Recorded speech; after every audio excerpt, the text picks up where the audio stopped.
Finally emu सामा का face reveal हो चुका है और ये एक मर्द है। हाँ, literally he is a man. Oda ने कितनों के अरमानों पर पानी फेर दिया है। ओडा लाइक पहले वो औरत ही थी पर अब लोंडा है। तो वन पीस के चैप्टर 1179 में इमू का फेस रिवील हो चुका है और इमू सामा का पूरा नाम है सेंट निरोना इमू। इस चैप्टर में काफी कुछ रिवील हुआ है जिससे हम फ्यूचर की पॉसिबिलिटीज को प्रिडिक्ट कर सकते हैं। इस चैप्टर में फ्यूचर की पॉसिबिलिटीज को प्रिडिक्ट करने से पहले अगर हम इस चैप्टर की समरी पर ध्यान दें तो इमू सामा होली लैंड से एल्बाफ जाने वाला है, पर सारे एल्डर इमू सामा को होली लैंड से बाहर जाने से रोकते हैं। पर इमू सामा ने अपना फैसला कर लिया था जिस कारण उसे अब कोई नहीं रोक सकता। इमू सामा के एल्बाफ जाने से पहले एक बेहतरीन सी चीज रिवील होती है। वो उन सभी कैरेक्टर या इवेंट को याद करता है जिनसे उसे कभी इम्पैक्ट पड़ा था और उनमें से एक वीवी भी थी। इमू कहता है उसे वीवी चाहिए। एल्डर इमू को कहते हैं अगर इमू लोअर वर्ल्ड में गया तो उसके साथ कुछ बुरा होगा। एग्जैक्टली क्या होगा ये रिवील नहीं किया जाता, पर इमू सामा मैजिक सर्कल के द्वारा एल्बाफ चला जाता है। इमू सामा के एल्बाफ आने पर नॉर्मल मैजिक सर्कल अपीयर नहीं होता,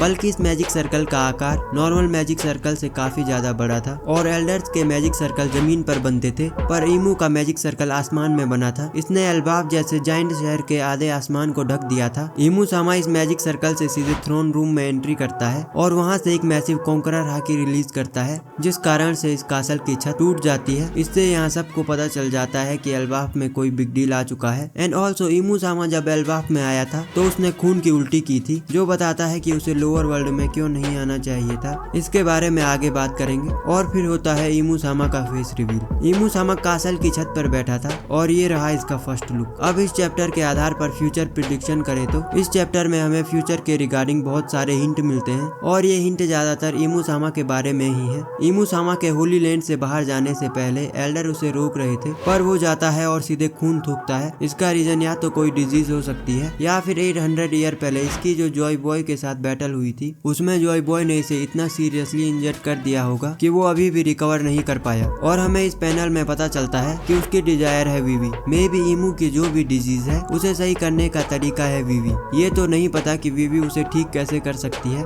पर हम इसे प्रिडिक्ट जरूर कर सकते हैं। वीवी उन 20 फाउंडर की जनरेशन में से एक है जिसने वर्ल्ड गवर्नमेंट को बनाया, पर जो वीवी की एंसेस्टर लिली थी उसने उसे कंटिन्यू न करते हुए वो होली लैंड से चली गई थी। क्या पता लिली जब होली लैंड को छोड़कर गई जाने से पहले उसी ने इमू को ये डिजीज दी होगी और इस डिजीज को कोई लिली का ब्लड रिलेटेड ही ठीक कर सकता है। ये सिर्फ एक थ्योरी है, इसे दिल से ना लगा लें। अगर दिल में दर्द हो तो इसमें मेरा कोई हाथ नहीं है। इमू सामा फ्यूचर में स्ट्रॉ हैट का क्या हाल करेगा उसके लिए हमें डेफिनेटली अगले चैप्टर का इंतजार करना पड़ेगा, पर अगर स्ट्रॉ हैट खतरे में हो तो शेंक्स उन्हें बचाने जरूर आएगा। तो आने वाला चैप्टर मैसिव रिवील लेकर आने वाला है। कमेंट में बताना आप अगले चैप्टर के लिए कितने एक्साइटेड हो। Good bye.